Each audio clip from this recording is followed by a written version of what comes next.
We'll guide you through how to make GIF in Premiere Pro. If you find this helpful, don't forget to like and subscribe. To begin this tutorial, open Adobe Premiere Pro on your computer. Click File on the top menu, then select Import from the menu. Choose the media file you want to use from your computer, then click Open to import it into the project panel. After the file has been successfully imported, drag the media clip onto the timeline to create a new sequence or place it into an existing one. Next, adjust the sequence settings to match the desired size of your GIF. Click Sequence on the top menu, then select Sequence Settings. In the Settings window, adjust the frame size, horizontal, according to your needs. For example, set it to 1000. Then adjust the frame size, vertical, for example, also set it to 1000 to create a square format.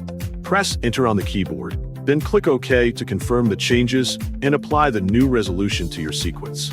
After setting up the sequence, go to the Effect Controls panel to adjust how your clip appears within the frame. Modify the position values according to your needs to properly frame the content so the subject is centered and clearly visible.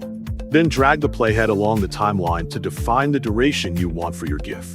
If needed, trim the clip by dragging the edge of the video layer to the left to shorten it. Once the clip is prepared, click File from the top menu again. Then select Export and choose Media to open the Export Settings window. In the Export panel, change the format to Animated GIF so the output file will be in GIF format.